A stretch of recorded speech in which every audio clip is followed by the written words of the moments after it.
Today we're having a movie review analysis from the movie ANAK starring Vilma Santos. So before we proceed, I'll give you a short summary of the movie ANAK. The main character is a Filipino overseas contract worker who is Josie, which is Vilma Santos. She works as a domestic helper in Hong Kong for her family, one of the many residents of the archipelago who is forced to leave her family and take a higher paying job in a more prosperous Asian country. As the movie narrates, she experiences abuse while she is working. Her employer refuses to let her take a vacation, nor does he deliver her mail to her from her family. She is unaware therefore that her husband died without being in the Philippines. When she finally returns to the Philippines, she is met with resentment and hatred by her children. The movie also studies how she overcomes these feelings and reveals the relationship with her family, especially her daughter. A drama film that will surely give you a roller coaster emotions. Now we'll proceed to the question and answer part. Question number 1. In what ways are the characteristics of the protagonist like your own or those someone you know? For me, the protagonist in the movie ANAK, which is Josie, has the same characteristics as any other mom in the Philippines. Because that even in difficult times, she'll never stop showing her unending love and willing to sacrifice herself just to make sure that her children will be in the good condition. Question number 2. Depth of feeling is what makes a film worth watching. One of the many feelings expressed in the film. With which are you most familiar? For me, it's sadness, because the movie tells us about a mom who is sacrificing herself just to make her children have a stable life. While her children are mad at her just because they think that their mom doesn't love them the way others mom do, because she flew to other country. Questions concerning characterization. Question number 1. Which aspects of the protagonist personally lead to the resolution of the conflict in the story? Describe them and their effect on the resolution. For me, the personality of Josie. For me, it's the personality of Josie that leads to the resolution of the conflict in the story. It is her unconditional love to her children, especially for Carla, which is her daughter.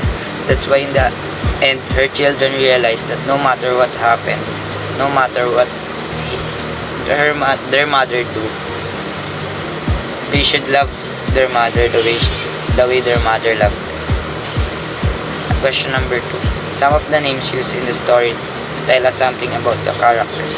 What do they tell us?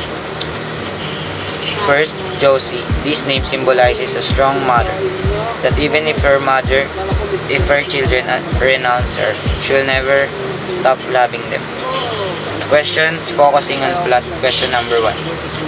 One way to examine plot is to determine what type of conflict it entails. The classic divisions are 1 person to person, 2 person versus society, 3 person versus nature, 4 person versus self.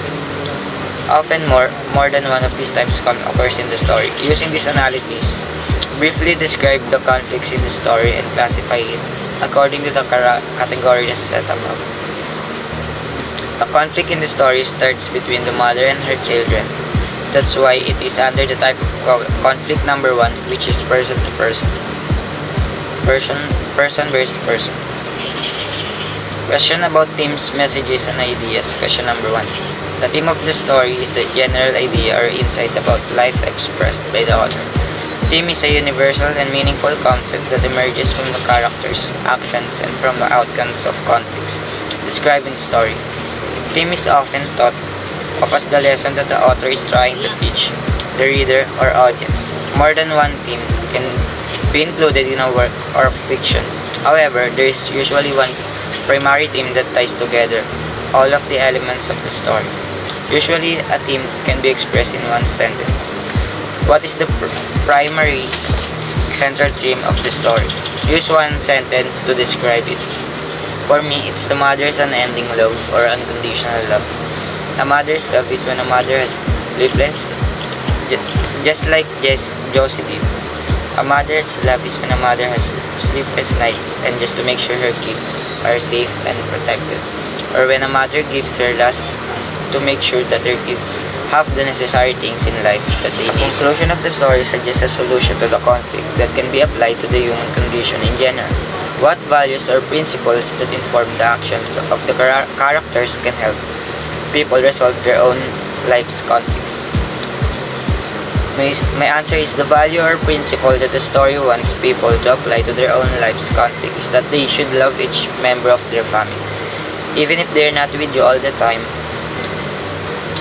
sometimes you never know what they are going through just to make your family's life stable. And lastly, you should be thankful that your mom or dad because they love you very much and should love them the way you do. Because they are sacrificing more than you do.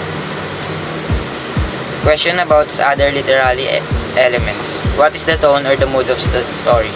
For me, it's tense, serious, heavy, and sad. Be thankful to your mom and dad because they love you the way. Describe one thing that was universal that you learned from the film. The things I learned in the film is that always love your parents, your relatives, because you don't know what they're going through just to give us a stable life. Especially our parents, we should love them because they are sacrificing more for us just to give us a stable life, and that nothing can beat a mother's unconditional love.